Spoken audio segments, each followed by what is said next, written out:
चलो अब देखेंगे हम, मतलब लास्ट लेक्चर में हमने इसका फॉर्मूला देखा था वेव नंबर का, राइट, यहां तक आए थे हम। अब इस आर एच, एच और सी की अगर वैल्यू डालेंगे हम, आर एच की वैल्यू ये है, ये क्या है आर एच आर हम बाद में बताएंगे सब कुछ। ये एच की 6.62, ये सी की वैल्यू अगर डालोगे और कैलकुलेशन करोगे तो इसकी वैल्यू आती है ये इतनी, राइट, और तुमको वेव नंबर का फॉर्मूला मिलता है ये इस तरीके से, और ये हमारा प्रूव हो गया अभी, राइट। तो हमको तो इसकी ज़रूरत नहीं है, हम डायरेक्टली इनको काटेंगे और बाद में यहाँ पे 1.1 कर देंगे, राइट। अब तो हमने देखा ट्रांजिशन ऑफ इलेक्ट्रॉन अगर किसी भी ऑर्बिट से किसी भी ऑर्बिट में होता है, इनिशियल ऑर्बिट से फाइनल ऑर्बिट में, तो चेंज इन एनर्जी इस तरीके से आती है, और वेव नंबर उसका जो फोटोन एब्जॉर्ब किया है ये आता है, या फिर जो फोटोन एब्जॉर्ब किया है उसकी एनर्जी है, क्योंकि चेंज इन एनर्जी यानी क्या है, energy of the photon absorbed और इमिटेड। तो एनर्जी का फॉर्मूला ये है, ये ट्रांजिशन की बात कर रहा हूं मैं, एनर्जी इन nth ऑर्बिट की बात नहीं हो रही है, ट्रांजिशन के लिए कितनी एनर्जी लगती है, और उस फोटोन का वेव नंबर ये रहेगा। अब यहां पे तुमको दो चीजें दिख रही है, मतलब दो कांस्टेंट्स है, ये वाला कांस्टेंट और ये वाला कांस्टेंट। अब एनसीईआरटी में इसको भी रेडबर्ग कांस्टेंट बोला है, इसको भी रेडबर्ग कांस्टेंट बोला है, राइट। तो इसको कुछ आर एच बोला है उन्होंने, या फिर इसको आर बोला है, तो दोनों को रेडबर्ग नहीं बोलना चाहिए, एक्चुअली रेडबर्ग कांस्टेंट यानी ये है बस, ये वाला, या फिर एक्चुअल ये पूरी वैल्यू उसकी, ठीक है। तो हम तो वैल्यू याद रखेंगे, ये रेडबर्ग कांस्टेंट इसको याद रखो, इसको एनसीईआरटी में दिया है लेकिन इसको नहीं बोलना चाहिए, ठीक है।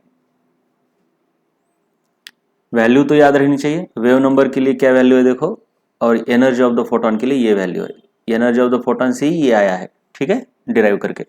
ओके चलो, तो अभी तक हमने बोहर के मॉडल में देखा, फॉर्मूले देखे, मतलब जब तक अलाउड स्टेट, मतलब जहां जहां पर circumference of the orbit is equal to n times the wavelength of the electron है, उन सभी ऑर्बिट में electron does not radiate the energy, electron energy radiate नहीं करता, इसलिए वो स्टेबल है वहां पर, इनको ऑर्बिट कहा जाता है, अलाउड स्टेट कहा जाता है। इसी को थोड़ा सा रीअरेंज करके ये लैम्बडा की वगैरह डी ब्रॉगलीज हाइपोथेसिस से इसकी वैल्यू लैम्बडा के एच अपॉन मोमेंटम आती है, फिर इसको थोड़ा रीअरेंज करोगे तो तुम angular momentum in nth orbit का फॉर्मूला आता है n h upon 2 pi, where n is principal quantum number, यानी 1 2 3 4, पहले शेल में 1, दूसरी शेल के लिए n की वैल्यू 2, तीसरी शेल के लिए n की वैल्यू 3। सिमिलरली ये भी प्रिंसिपल क्वांटम नंबर है, यानी शेल नंबर जितनी उतनी इसकी value. This is of course radius of the nth orbit. तीसरा formula energy in the nth orbit, energy in the nth orbit is given by minus 2.18 into 10 raised to minus 18 z square by n square। ये बहुत important फॉर्मूले, इनका derivation physics में है, इनका derivation physics में है, अभी टेंशन लेने की जरूरत नहीं है तुमको। Velocity in nth orbit, velocity की जगह पहले radius of nth orbit, radius of nth orbit इसको थोड़ा रीअरेंज करके, या फिर इससे आता है, क्योंकि ये जो एंगुलर मोमेंटम है, एंगुलर मोमेंटम का और एक फॉर्मूला होता है mass into velocity into radius. तो रेडियस ऑफ nth ऑर्बिट ये ऑफकोर्स जूल में है यहाँ, तो ये है तुम्हारा जूल में। उसके बाद रेडियस ऑफ nth ऑर्बिट क्या है तुम्हारा, माइनस नहीं 52.9, याद करना पड़ेगा 52.9 n square upon z, z square नहीं है इधर, और यह है पिकोमीटर में, पिकोमीटर यानी 10 रेज़ टू माइनस 12 मीटर। वैसे वेलोसिटी का हमने फॉर्मूला लिखा था, लेकिन फॉर्मूले की जगह पर तुम क्या कर सकते हो, velocity in nth orbit direct value याद रख सकते हो, वो n h जो भी है। क्या लिखा था हमने, वेलोसिटी इन nth ऑर्बिट क्या फॉर्मूला आया था, कुछ याद है? Velocity in nth orbit formula देखो जरा, n h upon 2 pi m r n, फिर ये आर एन की भी वैल्यू डालनी पड़ेगी। लेकिन ये फॉर्मूला याद मत रखो, डायरेक्टली वैल्यू हम याद रखेंगे एन के फॉर्म में, राइट। ये सब इसकी सबकी वैल्यू अगर डालेंगे तो वेलोसिटी इन nth ऑर्बिट क्या आता है, बोलो 2.18 into 10⁶ into z by n. देखो कहाँ पे स्क्वायर है कहाँ पे नहीं है ये सब देखना होगा। मीटर पर सेकंड है या सेंटीमीटर, क्या है, मीटर पर सेकंड। यहाँ ये पिकोमीटर है, इसको भूलना नहीं है। ये यहाँ जूल में एनर्जी है, ये एसआई यूनिट में ही है, किलोग्राम मीटर पर सेकंड, जो भी मीटर स्क्वायर सेकंड ऐसा। चलो तो ये बोहर के लिए ये सब। और उसके बाद अगर ट्रांजिशन करता है तो ट्रांजिशन करता है इलेक्ट्रॉन, जंप अप करता है तो फोटोन को एब्जॉर्ब करेगा, जंप डाउन करता है तो फोटोन को एमिट करेगा। फोटोन बोलो क्वांटम बोलो, लाइट है तो फोटोन बोलते हैं क्वांटम को ही। जंप अप जंप डाउन, तो जंप अप या जंप डाउन में जो एनर्जी ऑफ फोटोन होती है, एनर्जी ऑफ फोटोन एब्जॉर्ब या फिर एनर्जी ऑफ फोटोन इमिटेड, वो है ये डेल्टा ई बोलते हैं उसको, लेकिन हम इसको एनर्जी ऑफ फोटोन भी बोलेंगे। उसका फॉर्मूला ये है और उस फोटोन के वेव नंबर का फॉर्मूला ये है, राइट। एनर्जी ऑफ फोटोन और एनर्जी, ये पूरा बोर के जितने फॉर्मूले यहाँ पे है, राइट, लिख लो एक जगह पे। अब हम देखेंगे जरा बोर ने, मतलब एक एक साइंटिस्ट ने कुछ स्टडी किया था, जरा डिटेल में देखेंगे। अब एक 4-5 साइंटिस्ट है, उन्होंने क्या किया, हाइड्रोजन के स्पेक्ट्रम के ऊपर स्टडी की थी। तो मान लो ये न्यूक्लियस है, इसके बाजू में ये ऑर्बिट्स है। तो जैसे जैसे तुम दूर वाला ऑर्बिट निकालते हो वैसे वैसे एनर्जी बढ़ती है, ये तो पता है तुमको, लेस निगेटिव बनती है, ये भूलना नहीं है। मान लो ये मतलब -13.6 है, तो ये माइनस कुछ 9 वगैरह हो जाएगा। इसकी वैल्यूज इधर दी है मैंने, इधर देखो -13.6 डायरेक्ट, फिर -3 -1.5। अब ये वैल्यू को याद नहीं करना है हमको, बस ये -3 ये -1 ऐसा कुछ, मतलब लेस निगेटिव होते जा रहे हैं और इन्फिनिटी को जाके वैल्यू बनती है 0। इनफाइनाइट जो ऑर्बिट होता है उसकी वैल्यू क्या होती है, 0। तो याद रहे, पहले ऑर्बिट से दूसरे ऑर्बिट की एनर्जी ज्यादा है, दूसरे ऑर्बिट से तीसरे ऑर्बिट की एनर्जी ज्यादा है। ये भले ही -3 -1 है, लेकिन निगेटिव है ना, इसलिए मैथमेटिकली ये ज्यादा है। तो एक साइंटिस्ट है, मतलब 2-4 साइंटिस्ट है, उन्होंने कैसे स्टडी की थी, इलेक्ट्रॉन अगर इधर से इधर जंप करता है और कोई दूसरा इलेक्ट्रॉन इधर से इधर जंप करता है, और एक कोई इलेक्ट्रॉन है जो कि इधर से इधर जंप कर, मतलब पहले ऑर्बिट में कहीं से भी आओ, लेकिन जंप कहां पे होनी चाहिए, पहले ऑर्बिट में, from any orbit to first orbit. ऐसे सारे इलेक्ट्रॉन के वेव नंबर, मतलब ऐसा करते वक्त वो क्या निकालेगा, फोटोन बाहर फेंकेगा। तो उन फोटोन के वेव नंबर की स्टडी की थी एक साइंटिस्ट ने, उसको बोलते लेमन, मतलब वो साइंटिस्ट है लेमन। वैसे दूसरा एक साइंटिस्ट है जिन्होंने स्टडी की थी कहीं से भी आओ लेकिन दूसरे ऑर्बिट में गिरना चाहिए, वो है बामर साइंटिस्ट, ठीक है। सो ऐसे 5 साइंटिस्ट है जिन्होंने एक फिक्स ऑर्बिट के लिए स्टडी की थी, कहीं से भी आओ लेकिन उसमें आना चाहिए। तो लेमन, उन्होंने स्टडी की थी energy from any n initial to first orbit. Balmer है from any n initial to second orbit, ठीक है। एनी एन इनिशियल मतलब ऑफ कोर्स जंप डाउन की बात हो रही है, तो सेकंड ऑर्बिट से बड़ा ही ऑर्बिट होना चाहिए वो तो देखेंगे धीरे धीरे। अब मैं यहाँ पे ये जो ये बताया, इसको मैं अभी ग्राफ के फॉर्म में निकाल रहा हूँ, एनर्जी के लेवल्स, ठीक है। तो मान लो तुम्हारा ये है तुम्हारा एक्स एक्सिस, और मान लो ये वाई एक्सिस के ऊपर एनर्जी है। मैं फोर्थ क्वाड्रेंट ले रहा हूँ, समझ में आ रहा है कुछ ऐसा। यहाँ ये वाला क्वाड्रेंट हम ले रहे हैं क्योंकि निगेटिव वैल्यूज है ना, हमारी निगेटिव वैल्यूज है, इसलिए फोर्थ क्वाड्रेंट में ग्राफ निकाला जा रहा है। तो सबसे negative, most negative energy first orbit की है, समझ में आ रहा है। फर्स्ट ऑर्बिट की एनर्जी सबसे निगेटिव है, तो फर्स्ट ऑर्बिट को हम निकालेंगे सबसे नीचे। This is your first orbit, ground state बोलते हैं उसको, फर्स्ट ऑर्बिट। फिर और इसकी वैल्यू है -13.6। अब इससे ज्यादा लेस निगेटिव किसकी है? Second orbit. तो ये सेकंड ऑर्बिट मान लो हमने यहां निकाला। थर्ड ऑर्बिट हमने यहां निकाला। फोर्थ ऑर्बिट तुम जरा देख रहे होगे कि धीरे धीरे ऑर्बिट के बीच का गैप कम होते जा रहा है, क्योंकि inversely proportional to n square है, ठीक है। फिफ्थ ऑर्बिट, फिर सिक्स्थ ऑर्बिट,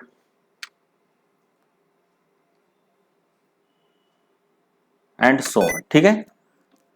फिर उसके बाद ये तो यहां मतलब ये तो एनर्जी यहाँ पे 0 एनर्जी है, और ये -13.6 इलेक्ट्रॉन वोल्ट है, इलेक्ट्रॉन वोल्ट में इसके अपोज माइनस कुछ 3 पॉइंट समथिंग है, कुछ पता नहीं मेरे को कितनी है, दिए क्या नहीं, ठीक है। अब चलो जो भी है, और जो इनफाइनाइट मतलब ऐसे ही ऑर्बिट, ये कौन सा पहला ऑर्बिट है, ये दूसरा ऑर्बिट है, ये तीसरा ऑर्बिट, ये चौथा, ये फिफ्थ, ये सिक्स, सेवंथ, एट, तो ये इनफाइनाइट ऑर्बिट है जिसकी एनर्जी 0 है।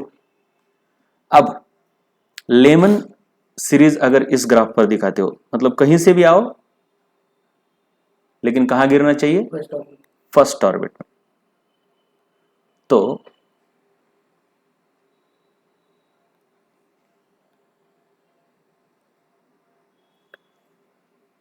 तो सबसे पहला इलेक्ट्रॉन कौन होगा जो कि यहां से यहां जंप कर सकता है, राइट? ये ऑलरेडी ये नीचे निकाल के दिया हुआ है, लेकिन अभी हम यहाँ पे एक्चुअल ड्रॉ करेंगे तो थोड़ा फील आएगा, राइट? तो दूसरा क्या हो सकता है, मतलब इलेक्ट्रॉन ने दूसरे ऑर्बिट से पहले में जंप किया, या फिर तीसरे से भी पहले में जंप कर सकता है, समझ में आ रहा है? चौथे से भी कर सकता है, पांचवे से भी कर सकता है, एंड सो ऑन, ठीक है। तो ऐसा कई हो सकता है, या इनफाइनाइट से भी तो कर सकता है यहां जंप, राइट? तो ये पूरे के पूरे जो अभी इस जंप के लिए, हर एक जंप के लिए उसने एक वेव नंबर का फोटोन बाहर निकाला होगा, राइट? तो उसका स्पेक्ट्रम, मतलब हमने ये फोटोग्राफिक फिल्म के ऊपर लिया, तो उसका कुछ ऐसी लाइंस आएंगी, राइट? हर एक ट्रांजिशन के लिए एक लाइन आई नहीं क्या? तो इन सारी लाइंस की स्टडी एक साइंटिस्ट ने की, उसका नाम है लेमन। तो इस ग्राफ में ये जो दिख रहा है ये सब कौन है? ये लेमन की लाइन है। अब ये जो है लेमन की, इसको बोलते हैं फर्स्ट लाइन। लेमन की ये कौन सी लाइन है? फर्स्ट। ये लेमन सीरीज, ये लेमन सीरीज बोलेंगे इसको, लेमन सीरीज की सेकंड लाइन, लेमन सीरीज की third line, fourth, fifth, six, and Lyman series की इसको बोलते हैं लास्ट लाइन। ये फर्स्ट लाइन को अल्फा बीटा ऐसा भी बोला जाता है, समझ में आया? और एक दूसरा साइंटिस्ट है बामर, उन्होंने क्या स्टडी किया? सभी इलेक्ट्रॉन जो कि फाइनली दूसरे, तो सबसे कम एनर्जी गैप तीसरे और दूसरे में है, तो पहली लाइन इसकी यहां बनेगी। This is the first line of बामर series. ये दूसरी, ये तीसरी लाइन, एंड सो ऑन, और ये last line, first, second, third, and this is your last line of बामर series. कुछ समझ में आ रहा है क्या? राइट? और वैसे इसके ही करस्पॉन्डिंग यहाँ पे बामर के ऐसे वेव नंबर इस फोटोग्राफी फिल्म पर आएंगे। ओके, चलो, तो यहाँ पे हम सब इधर देखो, ये है तुम्हारी लेमन सीरीज, ये है तुम्हारी बामर सीरीज, और ये है तुम्हारी पाश्चन सीरीज। तो ये लेमन कौन कौन है इसको मैंने यहाँ पे टेबल में दिखाया। देखो, पहला ऑर्बिट है, इसको ग्राउंड स्टेट बोलते हैं, राइट? हाइड्रोजन के लिए पहला ऑर्बिट। और फिर इलेक्ट्रॉन जब ऊपर जाता है तो बोलते हैं वो एक्साइटेड स्टेट में चला गया। सो एक्साइटेड स्टेट से ग्राउंड स्टेट में या फिर नीचे वाले स्टेट्स में इलेक्ट्रॉन जब आ रहे हैं तो अलग अलग वेव नंबर एमिट कर रहे हैं, और वो ये वेव नंबर एमिट करेंगे तो फोटोग्राफी फिल्म पर अलग अलग लाइंस आती है, राइट?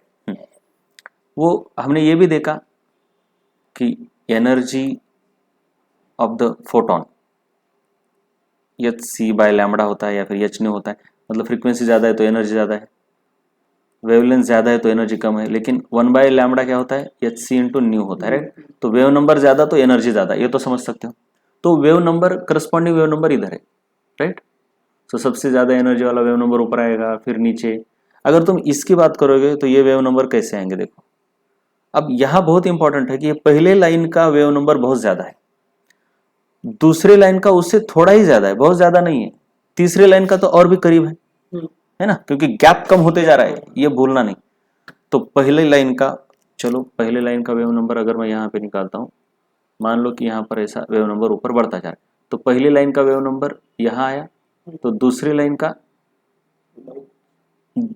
का यहाँ आया, तो तीसरी लाइन इतनी दूर नहीं है, करीब है, चौथी लाइन और करीब, पांचवी लाइन और करीब, ठीक है, इस तरीके से। फिर इनके सबके वेव नंबर इसके नीचे आएंगे बामर के, क्योंकि ये तो गैप और भी कम है ना। तो ये बामर की पहली लाइन, दूसरी लाइन, तीसरी लाइन, चौथी लाइन, पांचवी लाइन, कुछ इस तरीके से तुम्हारा हाइड्रोजन का स्पेक्ट्रम आएगा, ठीक है। जैसे यहाँ पर ये लेमन की सीरीज, ये बामर की सीरीज, वैसे इधर ग्राफ में दिखाया है, राइट। ये कॉम्प्लिकेटेड नहीं होना है, first line, second line, last line, ये भी मैंने बताया, ये है तुम्हारी फर्स्ट लाइन, ये है सेकंड लाइन, और ये होती है तुम्हारी जो ऊपर लास्ट लाइन। लास्ट लाइन मतलब इन्फिनिटी से वहां पर आना, तो इसको याद रखना है। Various series of hydrogen line spectrum, कौन से लेमन, बामर, पाश्चन, और एक इसके आगे है ब्रैकेट और पी फंड।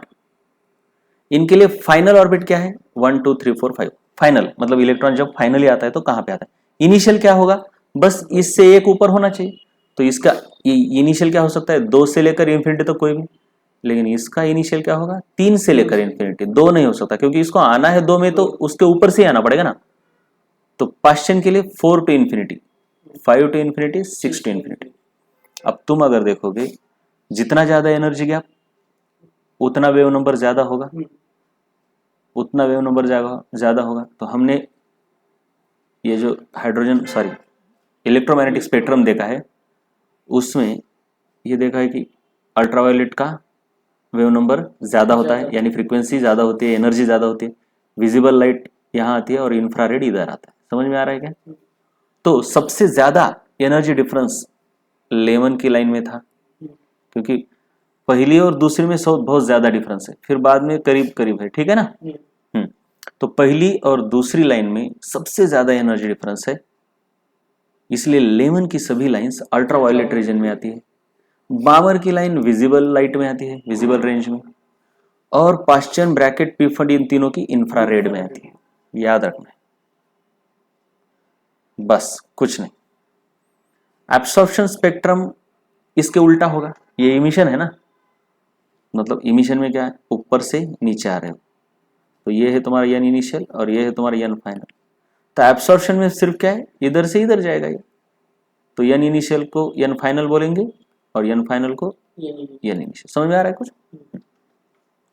चलो एनर्जी प्रॉब्लम देखो, बहुत इंपॉर्टेंट है, 4th लाइन, 5th लाइन, ये सब इंपॉर्टेंट है। चलो अगर मैं बोलता हूं कि लेमन की फर्स्ट लाइन, तो इसका मतलब है 2 से लेकर 1 में ट्रांजिशन, इधर भी देख सकते हो, इसको देख के बताओ। लेमन की थर्ड लाइन यानी कहां से कहां ट्रांजिशन होगा, यन इनिशियल बताओ उसका और यन फाइनल। लेमन की थर्ड लाइन, यन इनिशियल ये हो गया 4th, और यन फाइनल तुम्हारा 1 हो गया। लेमन की लास्ट लाइन बोला तो इन्फिनिटी से 1। बामर की सेकंड लाइन बोला तो बामर की सेकंड लाइन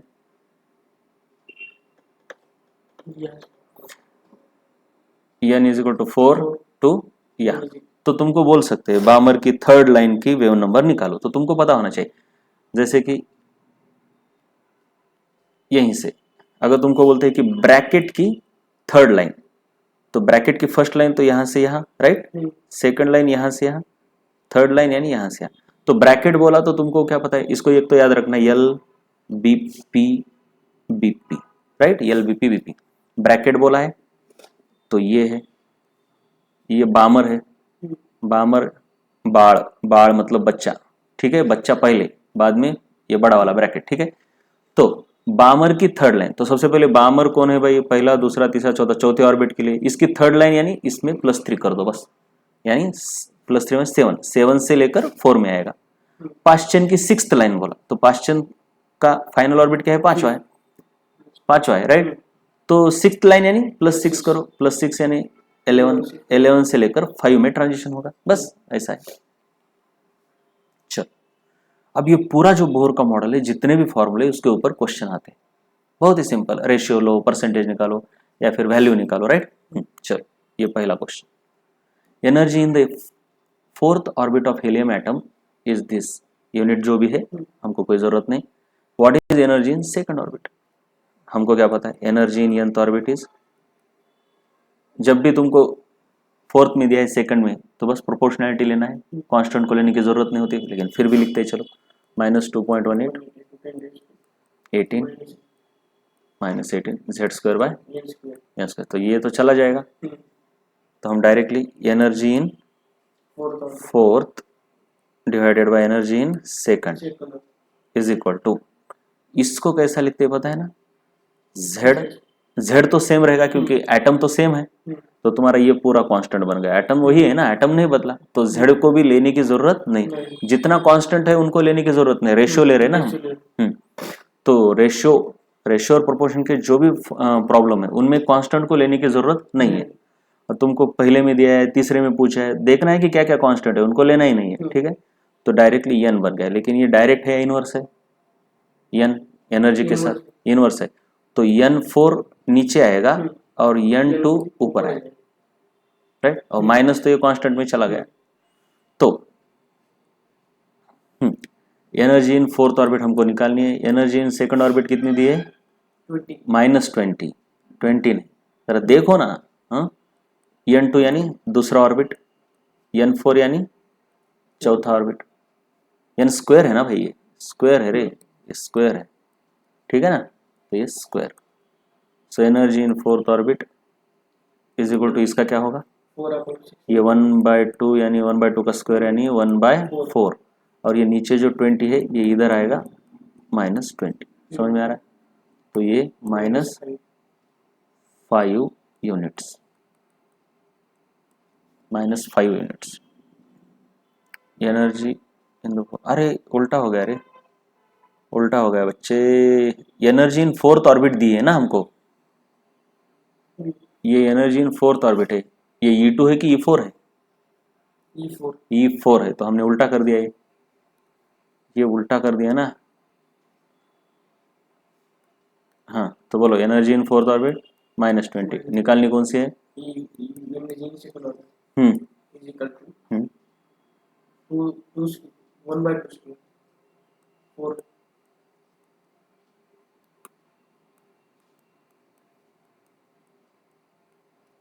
1/2 का स्क्वायर हो जाएगा ये।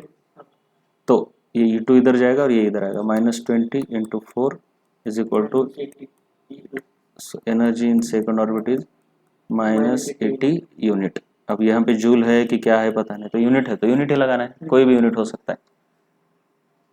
हाँ इनफाइनाइट है तो भी एक उसकी देखो ये एक दूसरे को चिपकती नहीं है।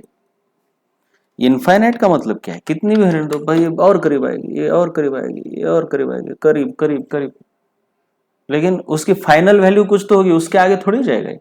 हाँ ये एक दूसरे के इतने दूर नहीं रहते, करीब करीब ही रहते, मैंने समझने के लिए थोड़ा ऊपर नीचे निकाला है, राइट। देखो रियलिटी में स्पेक्ट्रम ऐसे दिखता है, तो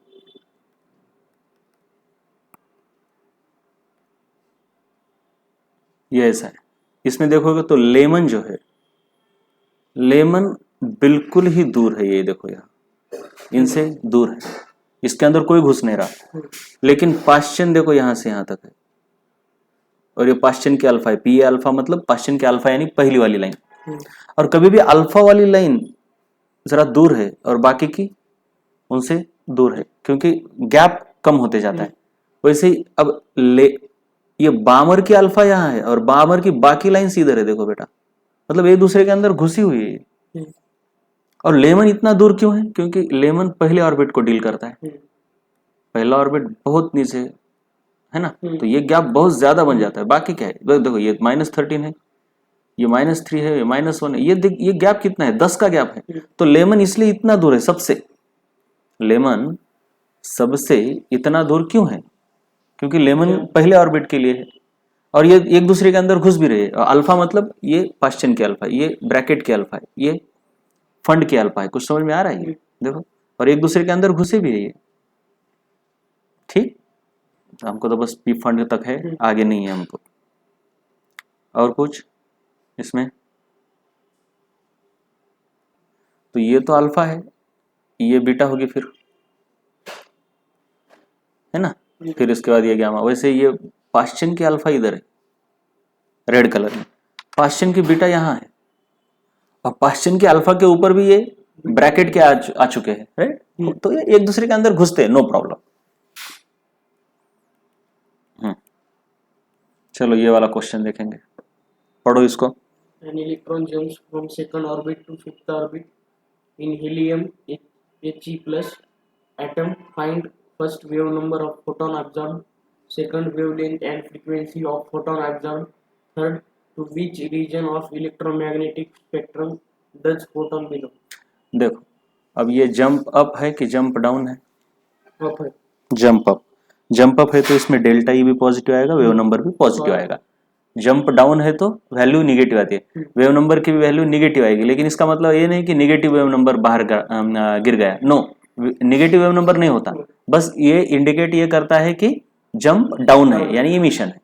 तो यहाँ तो जंप अप है, तो इसमें कोई लेमन बामर ये वाला केस नहीं है, ये डायरेक्ट ओरिजिनल क्वेश्चन पूछा है। वेव नंबर का क्या फॉर्मूला है हमने जो डिराइव किया था? Wave number is equal to 1.1 into 10⁷ z square. हाँ, वेव नंबर का form, wave number of the photon emitted by the transition. ये वेलोसिटी को, ये दो तीन जो फॉर्मूले थे, angular momentum, radius, velocity, energy in nth orbit, velocity in nth orbit, ये थे बोर के मॉडल के। एक ही ऑर्बिट के अंदर जब इलेक्ट्रॉन घूमता है तो इलेक्ट्रॉन का एंगुलर मोमेंटम, इलेक्ट्रॉन की ऑर्बिट की radius, energy of the electron, ये है velocity of electron in nth orbit. लेकिन ये जो डेल्टा ई और वेव नंबर है, ये डेल्टा ई तो एक्चुअली क्या है? एनर्जी ऑफ द फोटोन है, भूलना नहीं। तो एनर्जी ऑफ द फोटोन और wave number of the photon emitted या फिर absorbed due to transition of the electron. तो इनको, इनमें फर्क समझ लो, ये अलग है और ये इलेक्ट्रॉन के ट्रांजिशन के लिए ये पांचवा और six, energy of the photon यानी delta E and wave number of the photon. ये ट्रांजिशन ऑफ इलेक्ट्रॉन जब होता है तो उस वक्त जो फोटोन उससे बाहर निकलेगा, इलेक्ट्रॉन जो बाहर फेंकेगा इलेक्ट्रॉन को, उनके ये फॉर्मूले समझ में आ रहा है?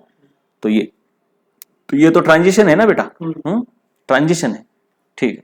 ये ट्रांजिशन, ऊपर वाला क्वेश्चन ट्रांजिशन का नहीं था, ये कोई ट्रांजिशन था क्या? चौथे ऑर्बिट से दूसरे ऑर्बिट में ट्रांजिशन है क्या? नहीं। चौथे ऑर्बिट में अगर इतना है तो सेकंड ऑर्बिट में कितना होगा, ऐसा कुछ। तो 1/, चलो फ्रॉम मतलब ये यना है तुम्हारा और ये तुम्हारा यन फाइनल है ना। बोर्ड में तो गिवन डेटा ऐसा लिखना पड़ता है। हाँ चलो बोलो, यना इज 2 स्क्वायर माइनस 5 स्क्वायर, इस तरीके से निकालना होगा। तो Z तो कौन है? ये हेलियम है, लेकिन हेलियम नहीं होता, हेलियम प्लस और लिथियम 2+ ऐसा होगा, क्योंकि ये मोनो इलेक्ट्रॉनिक स्पीसीज को ही अप्लाई होता है। हाँ तो देते हो बिल्कुल सही देंगे वो, राइट। तो वैल्यू डालो, चलो 1.1 इंटू 10⁷। हीलियम के लिए Z कितना है भाई? एटॉमिक नंबर 2 है उसका, तो 2 स्क्वायर यानी 4, समझ में आ रहा है ना। और ये 1/4 माइनस 1/25। तो इसको सॉल्व करोगे तुम, अब मैं ये तो नहीं बताने वाला, डायरेक्ट आंसर बताता हूँ। 9.24 into 10⁶ metre inverse wave number है, तो मीटर इनवर्स में आएगा, राइट। उसके बाद ये वेव नंबर आ गया, फिर उसके क्या बाद निकालना है हमको? Wavelength and frequency of the photon absorb. ये ऑफ कोर्स जंप अप है तो एब्जॉर्ब भी होगा, राइट। और वैल्यू भी पॉजिटिव आ गई, समझ में आ रहा है क्या? तो अब वेव नंबर निकाला है, तो वेव लेंथ कैसे निकालते हो तुम? बोलो, wavelength is equal to 1/, wave number, तो 1/9.24 इंटू 10⁶। ये नियरली 10 ही है, मैं डायरेक्टली अब लिख देता हूँ नियरली, इसकी वैल्यू कुछ 1, रुको रुको रुको रुको रुको रुको, ये नियरली 10 है लेकिन 10 से थोड़ा छोटा है, तो 0. देखो ये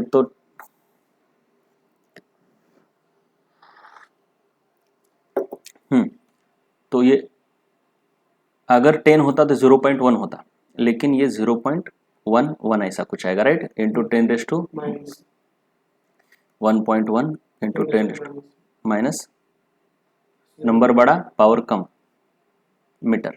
ठीक है, अब ये उसके बाद फ्रीक्वेंसी, चलो फ्रीक्वेंसी कैसे निकालते हो तुम?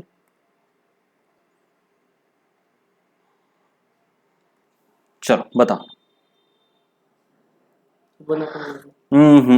क्या रे? फ्रीक्वेंसी तुम्हारे पास फॉर्मूला क्या है? C equal to lambda into frequency, ऐसा है ना? तो कितनी देर है भैया? अभी तो आना चाहिए सब कुछ, सी बाय लैम्बडा, या फिर सी इंटू वेव नंबर भी बोल सकते हो उसको, सी इंटू वेव नंबर, क्योंकि 1 बाय लैम्बडा तो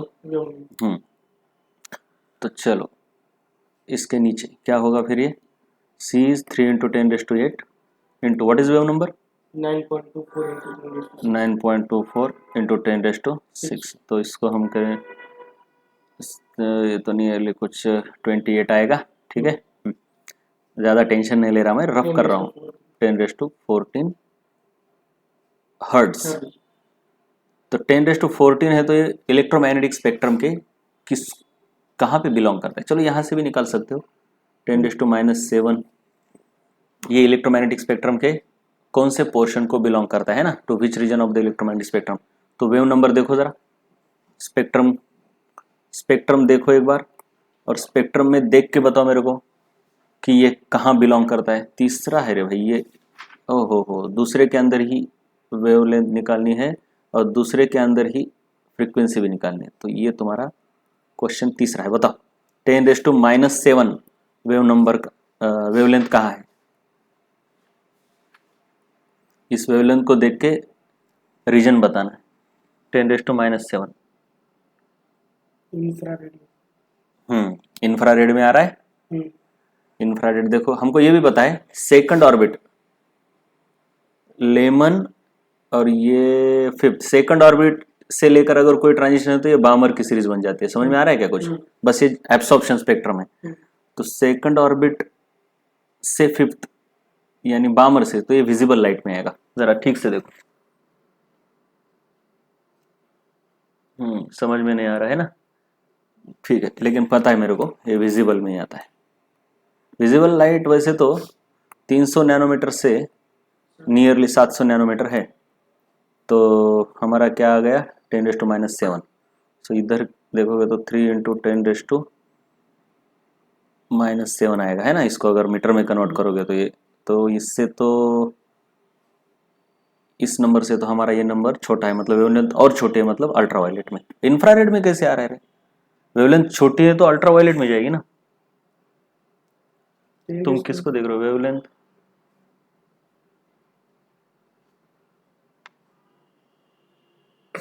(10⁻⁶) इंफ्रारेड में ही आएगा तो इंफ्रारेड में, अल्ट्रावायलेट में तो नहीं जाएगा। ठीक है, विजिबल। अब हमको तो पता है ना 300 नैनोमीटर। अब 300 नैनोमीटर से भी कम है यानी अल्ट्रावायलेट। ठीक है, छोटी वेवलेंथ यानी अल्ट्रावायलेट की तरफ गए ना हम। विजिबल है, विजिबल से कम वेवलेंथ अल्ट्रावायलेट की है, विजिबल से ज्यादा इंफ्रारेड की वेवलेंथ है। राइट, अब विजिबल की रेंज हमको ये पता है, हमको याद है, ये पूरी की पूरी याद है। ठीक है, राइट। ठीक है, फिर इन अल्ट्रावायलेट, राइट। विजिबल की याद होनी चाहिए, लेकिन ये बहुत इंपॉर्टेंट है।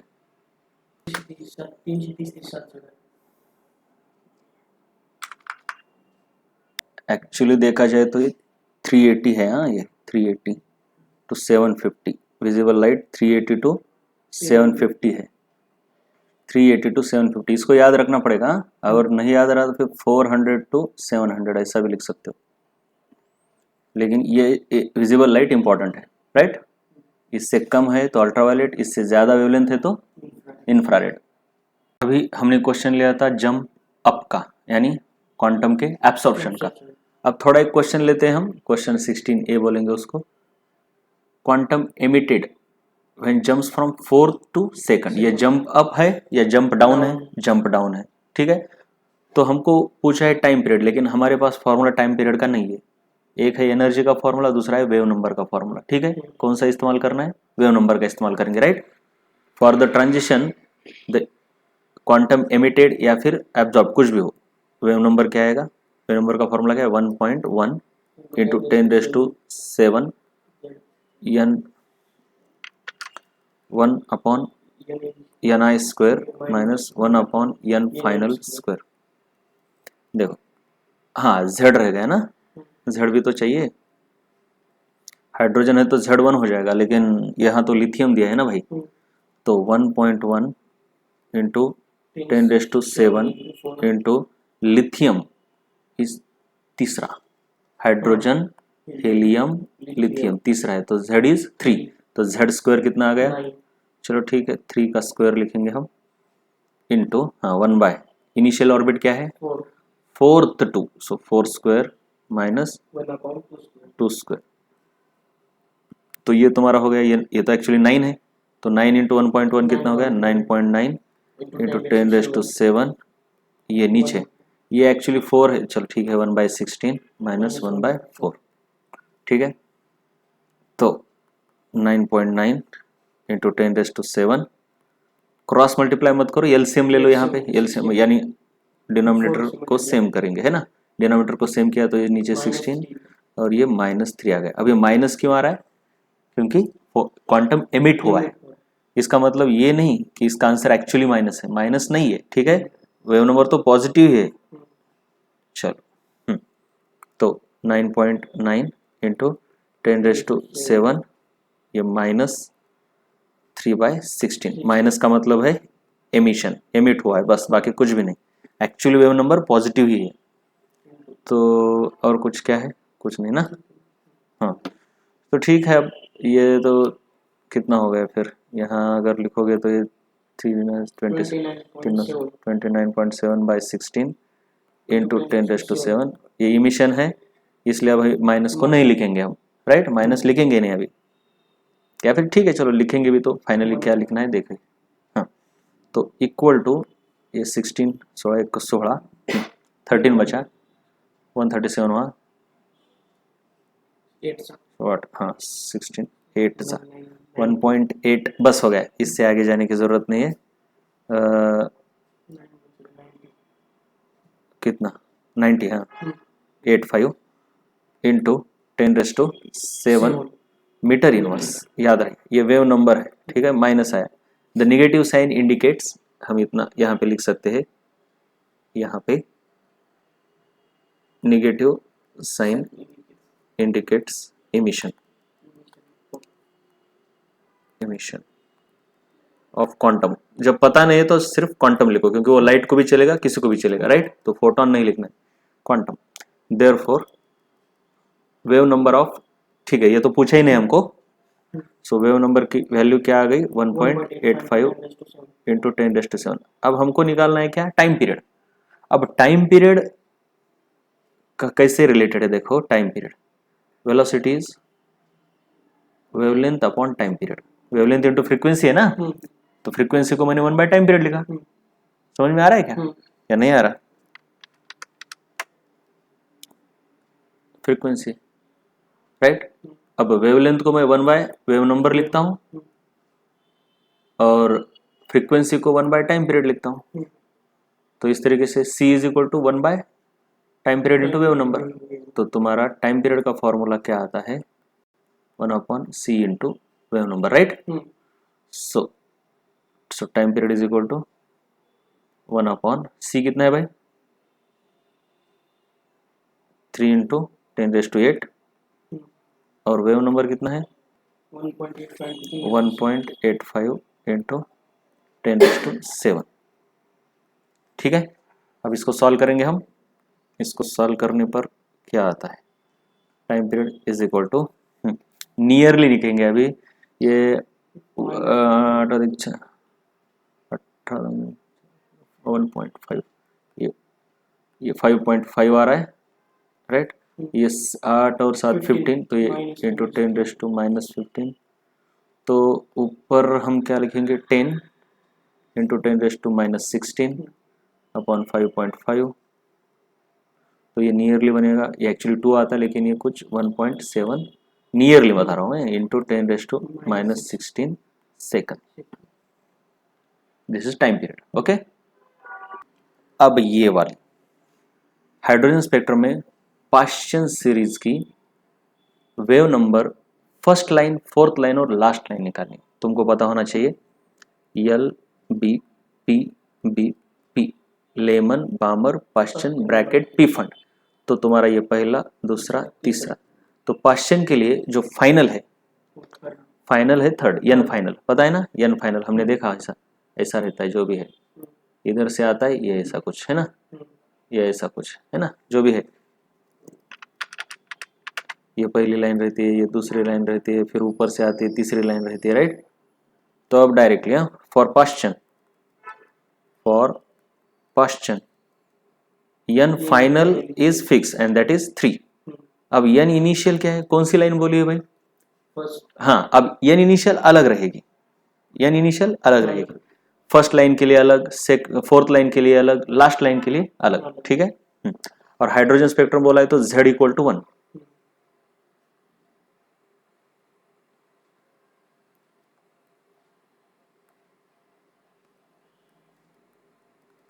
Z इक्वल टू 1 हाइड्रोजन है, ऐसा क्यों है? हाइड्रोजन की वजह से, hydrogen. For Paschen n final is equal to 3। अब एन इनिशियल की अलग अलग वैल्यू रहेंगी। अगर तुम फर्स्ट लाइन बोलते हो तो बस एक ऐड करना है, यानी 4। This is for first line. It will be equal to, fourth बोलिए तो 5 में 4 ऐड करो, नहीं एन फाइनल 3 है ना, 5 में नहीं, 3 में, 3 में अगर 4 ऐड करोगे तो 7। This is for your fourth line of पाश्चन। और लास्ट लाइन बोला है तो वो तो इनफाइनाइट रहती है, इनिशियल इन्फिनिटी से थर्ड ऑर्बिट में आके इलेक्ट्रॉन गिरा। This is your last line. ये क्लियर है अभी? चलो एक एक कैलकुलेशन करेंगे। ये पाश्चन के लिए हुआ,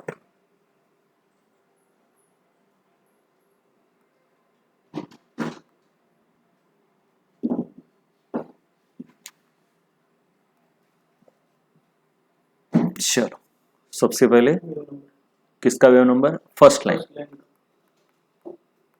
line of Paschen series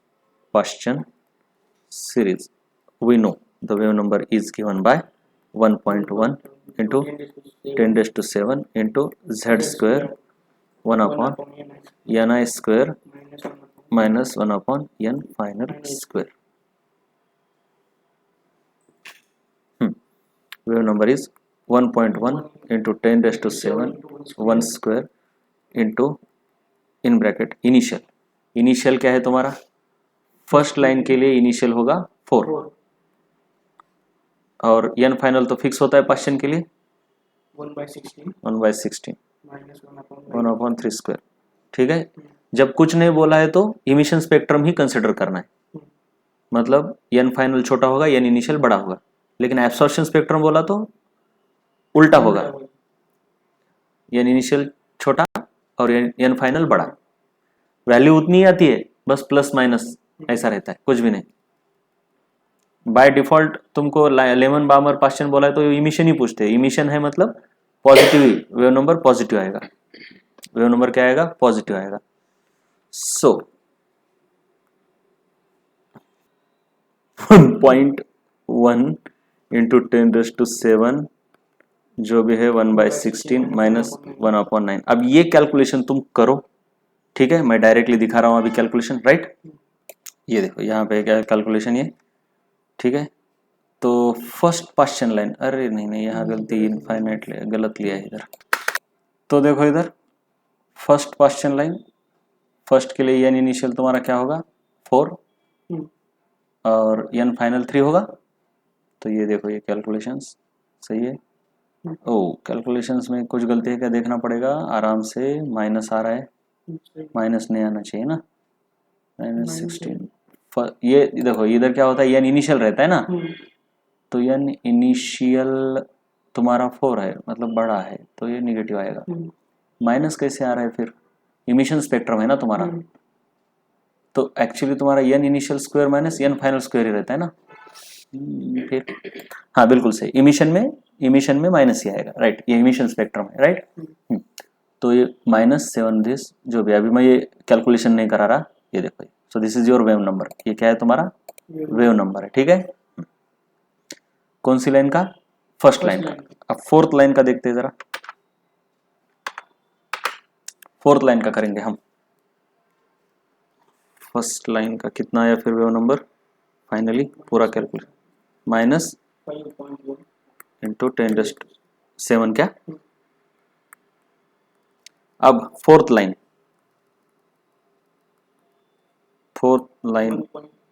of Paschen series वही wave number 1.1 into 10⁻7 z square नहीं लेंगे अभी हम इंटू ठीक है चलो 1 स्क्वायर 1/। फोर्थ लाइन ये इंपॉर्टेंट है, फोर्थ लाइन के लिए तुम्हारा एन फाइनल तो फिक्स है 3 और एन इनिशियल क्या होगा, इसमें 4 ऐड करो तो 7 रहेगा, राइट। हाँ तो इधर क्या रहता है एन, ये याद रहे पहले 1/n i square minus 1/n f square है, यहाँ उल्टा तिल्टा होता है बहुत, वैल्यू में चेंज नहीं आता बस प्लस माइनस में आता है। अगर कभी हुआ भी इनिशियल की जगह पे फाइनल तो फाइनली वैल्यू आने के बाद इतना ही देखना है जंप अप है कि जंप डाउन है। हाँ लेमन सीरीज बामर सीरीज ये क्या है जंप डाउन वाली है तो निगेटिव आना चाहिए, ठीक है। निगेटिव आया तो भी वेव नंबर को निगेटिव रिपोर्ट नहीं करना है, ऑप्शन में पॉजिटिव ही देखना है। ठीक है एन हाँ 49 7 स्क्वायर माइनस 9, चलो इसको जरा कर ही देते हैं 1.1 into 10⁻7 into 9 minus 49 is minus 40, directly लिख रहा हूँ मैं 49 इंटू 9। चलो ये कितना आएगा भाई, ये 49 इंटू 9 यानी चलो इसको हम 50 भी पकड़ ले है ना, इसको नियरली 50 पकड़ सकते हैं तो ये और ये कैंसिल हो गया, मैं नियरली निकाल रहा हूँ ना। तो 9 5 ज़ा 45 9 5 ज़ा 45 और ये ऊपर 4 है ना इंटू 1.1 इंटू 10⁻7 है तो ये कुछ ये कितना 4.4 बन रहा है। इसको और इसको मिलाओगे तो 4.4 बनेगा, फिर इसका पॉइंट इधर ले लो तो ये 6 बनेगा, ये 45 बनेगा तो ये 45 कैंसिल, ये एक्चुअली 4.4 है कैंसिल कर दो तो नियरली तुम्हारा कितना आ रहा है 10⁻6 मीटर। ओह सही आ रहा है क्या, मीटर इनवर्स सॉरी हाँ सही है। और माइनस आएगा ऑफ कोर्स माइनस आएगा, माइनस क्योंकि ये सब इमिशन वाले हैं तो 10⁻6 एक्चुअल वेव नंबर क्या होगा फिर माइनस नहीं होगा 10⁻6 मीटर इनवर्स। ये माइनस क्यों आ रहा है, ये इमिशन ये पाश्चन वाश्चन सब क्या है इमिशन स्पेक्ट्रम है इसलिए निगेटिव आ रहा है, लेकिन एक्चुअल वेव नंबर ऑप्शन में तुमको माइनस मिलेगा पॉजिटिव मिलेगा, पॉजिटिव ही मिलेगा। अगर माइनस है और मतलब निगेटिव भी है पॉजिटिव भी है तब भी पॉजिटिव को ही टिक करना है, ठीक है। हाँ क्या 11 क्या 11 इंटू किधर है 11 इंटू 1.1 नहीं ये मैंने 1.1 इंटू 4 कर दिया ना तो ये दोनों का मिला के क्या बन गया, ये 4.4 बन गया, फिर 4.4 का इधर लिया पॉइंट तो ये 7 से 6 बन गया और ये 4.4 44 हो गया, फिर 44 और 45 को कैंसिल कर दिया हमने तो नियरली 10⁻6, ठीक है। ऑप्शन अगर करीब करीब है तो फिर रफ कैलकुलेशन नहीं करेंगे, एग्जैक्ट करना पड़ेगा, ठीक है। लेकिन एक आधा 100 में से 1-2 होते हैं कि ऑप्शन करीब होते हैं, अदरवाइज रफ कैलकुलेशन ही करना पड़ता है, ठीक है। ओके हाँ ओके यहाँ पे शिफ्ट करके तुम्हारा 5 आएगा, ये भी गलती हो गई थी, राइट। अब ये 10⁻6 इसका, चलो इसके बाद क्या है अभी लास्ट लाइन, तीसरा है तुम्हारा लास्ट पाश्चन लाइन, उसमें तुम्हारा एन फाइनल तो फिक्स है 3, एन इनिशियल, लास्ट लाइन है तो इनफाइनाइट। चलो भाई वेव नंबर का फॉर्मूला क्या है 1.1 into 10⁻7 into Z square into 1/n initial infinity का स्क्वायर माइनस 1/n फाइनल यानी 3 का स्क्वायर यानी 9 हो जाएगा, राइट। अब याद रहे 1 डिवाइड बाई इन्फिनिटी इसका आंसर आता है 0, क्योंकि 1 को बहुत बड़े नंबर से, इन्फिनिटी मतलब बहुत बड़ा नंबर, अब बहुत बड़े नंबर से डिवाइड कर रहे हो यानी 1 के बहुत ज़्यादा टुकड़े कर रहे हो। अब इनफाइनाइट टुकड़े करोगे तो एक की वैल्यू तो 0 आएगी नियरली, तो कोई भी कांस्टेंट कोई भी number constant divided by infinity इसका आंसर 0 आता है। अब बेसिकली इन्फिनिटी का स्क्वायर भी इन्फिनिटी होता है तो ये infinity square is nothing but infinity, तो बेसिकली ये 1/इन्फिनिटी ही हो गया, राइट। तो 1/इन्फिनिटी 0 बन जाता है, सो इसकी वैल्यू बनती है तुम्हारी 0। ये बहुत ज़्यादा इंपॉर्टेंट बात याद रखनी है। चलो 1.1 इंटू 10⁻7 इंटू माइनस 1/9 तो इसको हम 11 इंटू 10⁶ लिख सकते हैं ना, ये इसका पॉइंट अगर शिफ्ट करोगे तो ये 10⁶ बन जाएगा, राइट, क्योंकि अब 9 से इसको डिवाइड भी कर सकते हैं।